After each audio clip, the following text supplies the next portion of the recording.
Good morning. This is the Lew Rockwell Show, and how great to have as our guest this morning Mr. Daniel McAdams. Danny's the executive director of the Ron Paul Institute for Peace and Prosperity.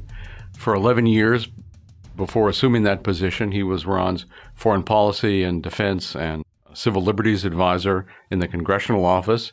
Before that, Danny was a journalist in Budapest, Hungary, and traveled throughout the former communist bloc as a human rights monitor and an election observer. By the way, Danny, we need people like that in this country to monitor our human rights and elections, but that's another subject. When I think about Danny, I always think he's that rarest of birds, a foreign policy expert who actually is a foreign policy expert. He's just not there spouting the neocon line on Fox. He actually knows his stuff. So that's why I want to talk to him today. And Danny, we can talk about Ukraine. We can talk about downing of the Malaysian jetliner. We can talk about Gaza and many other issues. But let's start with, what's in the news right now, and that's the alleged depredations of the Islamic State. And I say alleged because I never quite know what to believe. War propaganda is a very old thing. It was during World War I, in the run-up to World War I, it was alleged that German soldiers in Belgium were playing a game where they would toss newborn babies on their bayonets from bayonet to bayonet. Well, of course, it wasn't true, but people believe that stuff.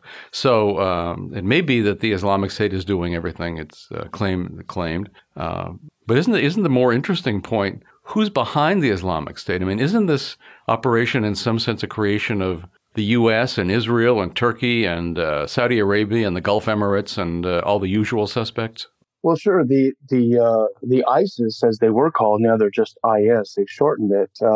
They've certainly been funded. I mean, it's openly known they've been funded by Saudi Arabia for a number of years. So one way to have stopped them without having to invade Iraq again would have been to tell Saudi Arabia to knock it off about 3 years ago. But, what's emerging that happened with this group is that a lot of them came from Libya, from Benghazi, and at that time, they were trained and equipped by the U.S. because the U.S. wanted to overthrow Gaddafi. And they obviously, we remember some of the brutal scenes from Benghazi. We remember the sodomization and rape of Gaddafi and murder, of course. And a lot of these people then went on. They became jihadists for hire. They went on to Syria, which was the next U.S. target. They were already well trained by that time, fighting in Syria. And then all of a sudden, they started moving into Iraq. The other Islamist groups in Syria, they had some competition because these guys were the real fighters. So they've lost virtually all of their personnel to ISIS, according to the reports. And now they're off to Iraq. And then, Americans, as we all know, are pretty tired of going to war against Iraq. We've been doing it for 24 years and nothing's gotten any better. In fact, everything has gotten worse. So they had to come up with a new story. So they had the story of this religious minority. They're all hiding on this mountain. If we don't come save them, it's just like they said in Benghazi. If we don't act now, they'll all be slaughtered. Up to 100,000 people in this part of Kurdistan or Iraqi Kurdistan that could be destroyed by these people. Of course, this line coming to us from the U.S. and from the neocons responsible for the destruction of more than 1 million people in Iraq through sanctions and through bombs and bullets and all the rest. And the total destruction of the Christian population. 3 out of 4 Christians were either killed or fled Iraq under U.S. occupation. The U.S. government never said a word, and all of a sudden they discovered some obscure group living on a mountaintop, and it became the casus belli for Iraq War III. And the saddest part, Lou, is that the propaganda machine is very sophisticated. And this time they knew they had to get a lot of people who would otherwise be in our camp. They had to get them on board. So there were several different sort of memes, sort of themes that came out that really did peel away a lot of these people. And a lot of it was people like you and Dr. Paul and myself who were against the Iraq War. They said, yes, but now that we've messed it up, we've got to go in and fix it. We have an obligation. And I know on the Ron Paul Institute Facebook page where there was a lot of comments from people who normally are on board with us. And they say, no. There's a time for non-interventionism, and this is not it. People are about to die. Yeah. So therefore, we should kill people. So, therefore, we have to kill more people. And they bought it hook, line, and sinker. And as is usual, yet once again, a few days later, they said, the U.S. military said, well, gosh, it's not really 100,000 or 40,000. It's just a couple thousand people on the mountain, and a lot of them don't want to be rescued. They've been living there for years, Apparently, this is where if we can use this phrase, the upper classes of the Yazidis, again, people nobody's ever heard of in this country, except experts from that area, religious experts, that they weren't refugees. That was their preferred place to live. For many of them, yeah. And I'm sure there are plenty of people who were having a hard time, who were subject to these crazed maniacs. They seem to be running throughout the entire country with no one to stop them, which is bizarre after all the billions of dollars we spent training the Iraqi army and equipping the Iraqi army. But wait, all that equipment was simply dropped it and ran, and ISIS picked it up and miraculously knew how to use all of this sophisticated equipment without several $billion of U.S. training. I wonder how that happened. Maybe some CIA camps in Jordan and Turkey. Weren't a lot of these guys also trained at U.S. Air Force bases in Turkey and at special places in Jordan, too, as you just mentioned, in exactly how to use these weapons, and they wanted them to be used against Assad to overthrow the last non-Islamicist Arab regime. Exactly, and if you buy the sort of the overt story about what's happening in Iraq, then you would say this is blowback times 100, with a huge shovelful of irony thrown in, that now we're spending at least millions blowing up our own weapons. Very, of course, possible he's been misquoted and certainly emphasized, but it even seems like the Pope has bought into some of this. Yeah, it just shows the sophistication of the propaganda machine, and it certainly sounds terrible, and it makes people like LRC writers and me and everyone, it makes us look like such evil, horrible people that you want these people on the mountaintop to die. And it does. It makes you feel bad. I feel for these people as much as anyone does. But I also know that you can't solve a problem created by bombs with more bombs. No, but it's also funny how yesterday's propaganda is immediately erased from the board, and they put up the new propaganda. Now we're supposed to love the Kurds because the Kurds, of course, has long been Israeli clients, and they're also, I guess, U.S. clients as well. But these are people who are known to people who specialize in this sort of thing as the worst, and the Yazidis too, by the way, the worst practitioners in that whole part of the world of a female genital mutilation. Sure. But that means nothing, of course. And the ISIS people don't do that. And I'm not defending the IS people. I'm sure they're all very bad. They were, in fact, after all, picked and trained by the U.S. and its allies. So we know they're no good. Weren't we told by Bush and company that one of the reasons that the U.S. was intervening in these parts of the world was to protect women's rights? But of course, that just goes right down the drain the minute that they want to move on to the next story. And we're never, in fact, isn't it considered absolutely illegitimate to try to look at antecedents? Sure. Isn't the people that say, oh, look, it doesn't matter what happened in the past. What are we going to do right this second to rescue these people who are in danger of, XYZ? Yes, we create our own realities every new day. But, the idea that somehow the Yazidis will be better off under the Kurds, who, as you point out, have not only in the genital mutilation, but in many other ways, have a pretty bad human rights record.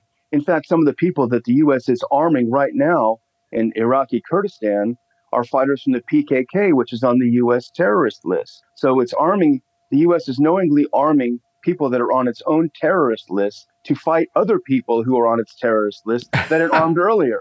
But isn't this the way these sorts of regimes operate? It doesn't the U.S. typically, it's the military-industrial complex making a gazillion dollars out of this too, of course. Doesn't the U.S. always want trouble? Doesn't it always make trouble? Isn't this the way of all empires? And part of the good deal for the bad guys in Washington is they do get to fund both sides and arm both sides of a war. So all Lockheed and Martin Marietta, they're all very happy. Government's happy, and again, divide and conquer. Sometimes I think this is the PNAC plan and clean break and that sort of thing all coming true when the neocons said we need to break up all the Arab countries in order to reconstruct the Middle East. It seems like that's what's happening. It's not. It's amazing how closely it's followed the plan. What a huge coincidence. But, I vacillate back and forth, Lew, between the idea that you said, which is that they mean all of this to happen, which I certainly don't put it past them at all. But if that isn't the case, then the incompetence is so breathtaking among these people who purport to be foreign policy experts and military experts. Pick a side, whichever one it is, the implications are really tremendous. Well, it's absolutely true that, of course, government is vastly inefficient. But unfortunately, doesn't it seem that the two things they're good at is looting and killing? I mean, they're able to extract vast sums of money from us and from others, and they're able to pile up the corpses. I mean, they seem to be, unfortunately, all too efficient in those particular areas. And what's incredible about it, Lou, is the propaganda that came out about these people. I don't remember seeing a single mainstream media voice challenging it, and they even broke away a lot of the alternative media on this one.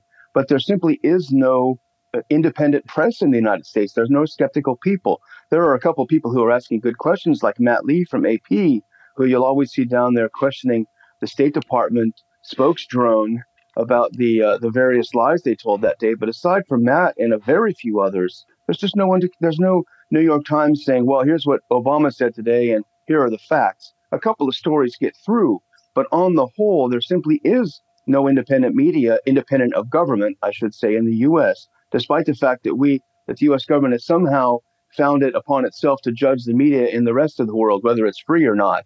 I remember one of the great aspects of the Church hearings, the late Senator Frank Church from Idaho, in 1974, talking about the various activities of the CIA. One of which was they were pretty much running Associated Press and UPI, and they were running the big newspapers. I mean, in the areas where they wanted to run them, whether it was the New York Times or the Washington Post. And I think these people, of course, are all too happy to cooperate. I mean, it's not being done against their will. They're all for it, but infiltrated, of course, all kinds of university departments, and really, even at that stage, pretty much running in the areas they wanted to run it, the intellectual life of the country, and certainly the media. So at least there's some dissent now. At least there's some of us on the internet and otherwise are able to get the word out. But yes, the U.S. media is every bit as state-controlled as Stalin's. Sure, and I spend a lot of time overseas as a journalist in other fields, and I know that there are small groups overseas, and they're close to the U.S. Embassy, and it may be witting or unwitting. I mean, I never approached by a spook, but these journalists, they'll sit down with embassy people. The embassy people are eager to hear what the journalists have found because they never get out. They want to hear it, and then they'll want to offer some information, offer some perspective, offer some access, offer a nice lunch. It's a cozy gang, and anyone is like a skunk at the picnic, which myself and a few colleagues became. It's if you're attracted to that sort of thing, it's no fun anymore because no one likes you. Well, because of course you're showing you're making their conscience itch a little bit, because of course they have to know what they're doing is wrong. I mean, they're spreading lies and they're promoting vast evil, and of course they do very well out of it. I remember, I was write a lot about U.S. foreign policy in the Clinton era. I was an editorial page editor of an English language newspaper in Budapest, Hungary, and every now and again I'd get an email or a note from the press office of the U.S. Embassy saying, we just want you to be a little bit more fair. We want you to, don't be so critical. And it was just a constant thing.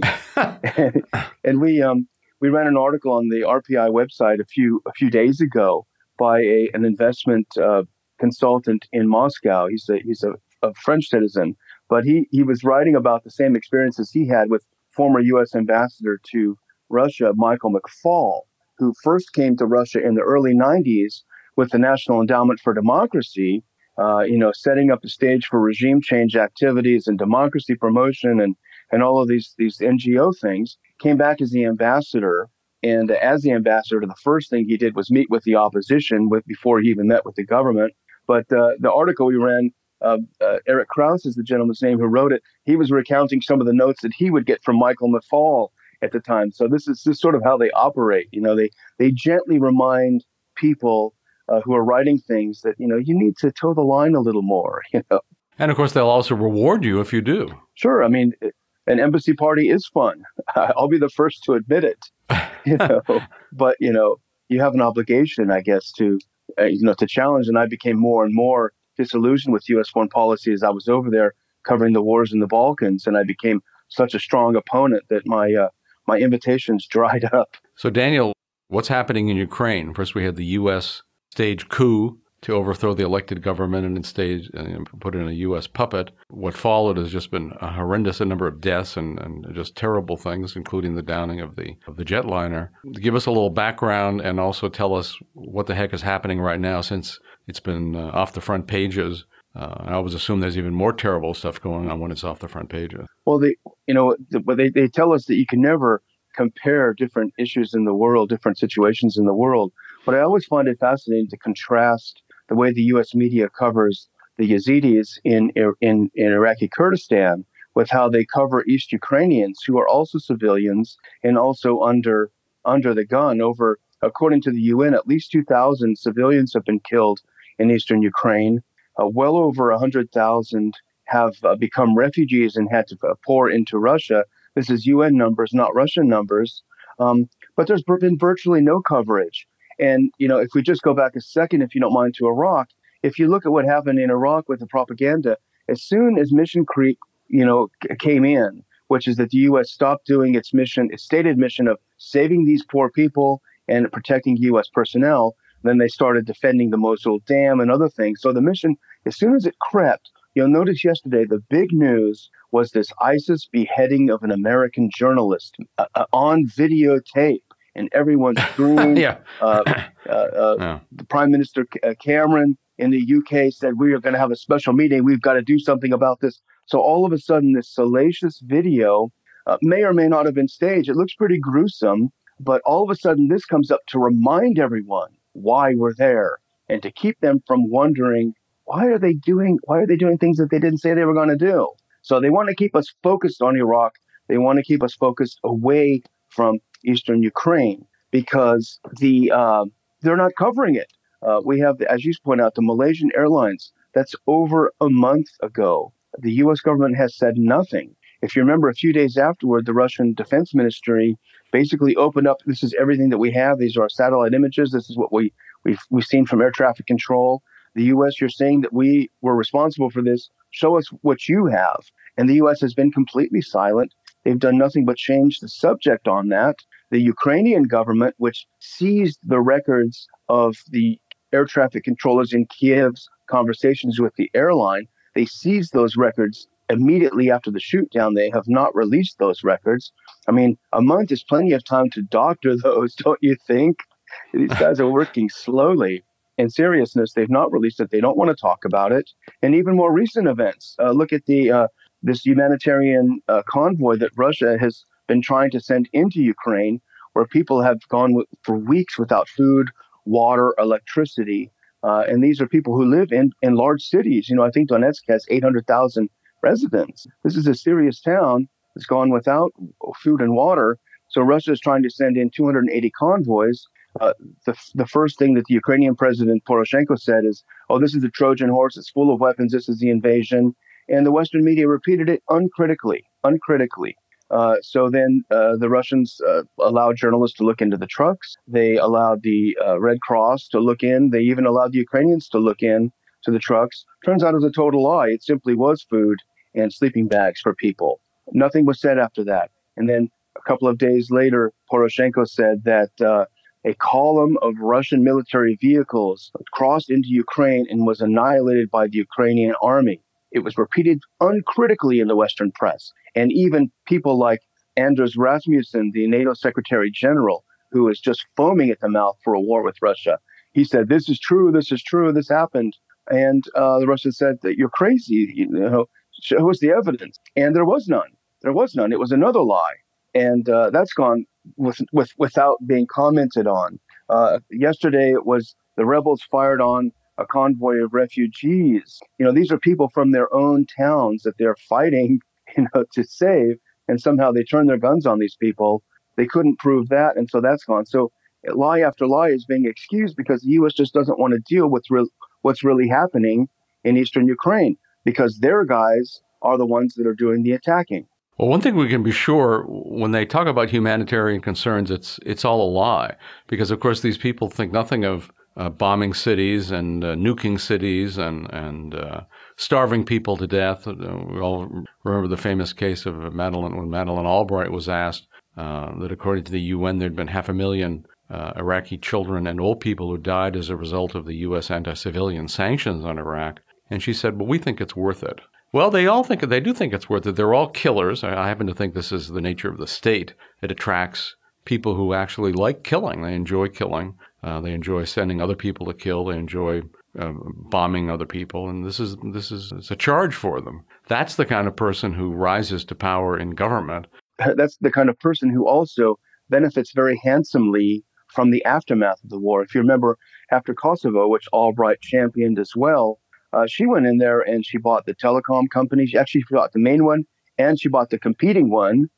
Her investments, her company invested heavily in many aspects of the Kosovo infrastructure. General Wesley Clark, who was in charge of the bombs, he is heavily invested in the mineral sector in Kosovo. So these people hide behind a humanitarian cloak, but when it comes down to it, they profit enormously from the wars. And look at Joe Biden's son in Ukraine. He's on the board of the largest Ukrainian energy company that's going to be doing all the fracking in eastern Ukraine once they get rid of all these pesky people who are in the way.